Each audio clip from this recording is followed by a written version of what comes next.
Now, in your previous tapes, you've told people not to accept things blindly. So I have to ask you certain questions that people might ask, okay? Now, genetically, you've said that some people need longer recovery time. Yes, they do. But could it not be said that some people genetically need more of a workload? No, not more of a work. See, I think your use of terms here is a little bit confusing. Okay. You're confusing. Well, actually, you did use the word more of a workload. Yes. No, now this is a typical mistake, TC, and I hear it all the time. Okay. The reason people continue to ask that question is this. They have failed to understand what the specific stimulus is in the first place that serves to trigger the growth machinery into motion. If you were able to curl 120 pounds for 10 reps and you couldn't do 11, the first rep of that set would be the easiest, requiring maybe 10% intensity of effort. That first rep would fatigue you a little bit. The second rep, therefore, would be a little bit harder, whereas the first rep may require on the order of 8 to 12% intensity of effort. The second rep may require 30% intensity of effort. The second rep fatigues you even further, of course, and the third rep is harder still, and so it goes with each successive rep of the set. Each one grows progressively harder than the preceding, until finally we get to that last possible rep, the 10th one in this case, where you're trying as hard as you can, you're gritting your teeth, you're shaking all over, you're exerting yourself maximally, and you're barely able to complete the rep. Which rep do you think obviously would be the most productive in terms of stimulating an increase in strength and size, TC? Well, the last one, of course. If you could curl 120 pounds for 10 reps and you only did one rep, do you think you'd ever grow? No. If you could curl 120 pounds for 10 reps and you only ever did 6, do you think you'd ever grow? No. So what is the stimulus? What is the workload that serves to induce muscular hypertrophy? It's the last rep of a set carried to failure. Okay. This is the important point.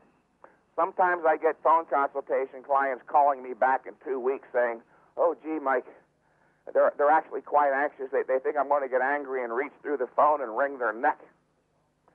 They'll say, "Mike, I tried to stay to the program, but I gave in to that temptation. I did one set. I wanted to do another set so bad. I just felt like I needed another set." And I said to him, "Well, sir, you used the word felt. What did you feel?" And he couldn't identify the feeling. The feeling, in fact, was fear and uncertainty.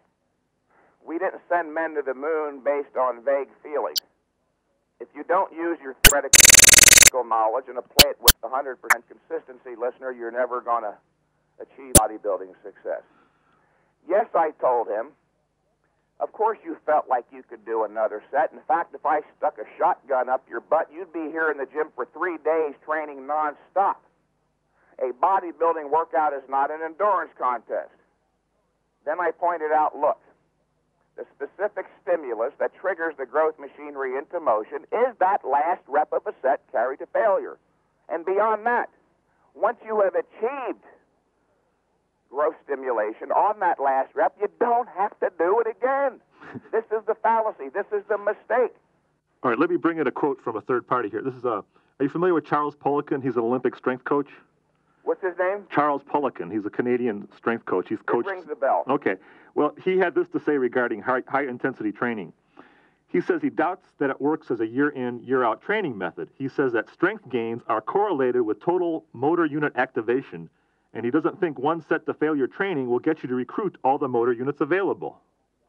Well, actually, I've got a response to that here. Okay. In fact, it's from one of your listeners, TC, or not listeners, but readers. Okay. Bill Phillips took the time last week to send me a couple letters from your readers in response to the stuff in your magazine about me.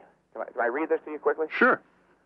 Dear Bill, I have just renewed my subscription to Muscle Media 2000, and I am presently recovering from a heavy-duty workout. Yes, Mentzer's hot. However, I am not writing this letter to give Mentzer praise. I am writing this letter to thank him for saving my life. Overtraining was literally killing me. At best, my yearly gains were marginal, and I was constantly plagued by fatigue, minor injuries, and flu-like symptoms. I attempted to induce gains by adding calories, but I only got fat. So I looked worse. Heavy-duty training was my last resort. I figured that I might as well give it a shot since I had nothing to lose. Hell, I didn't gain from what I was doing anyway. To make a long story short, intense heavy-duty training works. It's brief, effective, and it doesn't fry your nervous system. Thanks again, and tell Mike to keep up the good work. Yours very truly, Sean Jones. P.S. This is the point. P.S. If people doubt the effectiveness of Mentzer's theories, maybe they can talk to one of his most famous trainees. You know, Dorian, what's his name? When people bring up a hypothetical objection to high-intensity training, stating it cannot or does not work, I become a little bit bored by those people. You know, we have this thing called reality and evidence. It worked for Dorian Yates, Aaron Baker, David Dirth, David Paul, Mike Mentzer, Roland Kickinger, and an untold number of thousands and thousands of others. It does work. Yes, it does build strength, but that is a prerequisite for building size. Remember back in high school, TC, either you or one of your friends had a broken arm. They put it in a cast. After 3 or 4 weeks, they take the cast off, and the first thing you notice is your arm shriveled up, the muscle atrophied. What is the first thing the physical therapist does to build up the muscle? He gives you strength training exercises, for Christ's sake.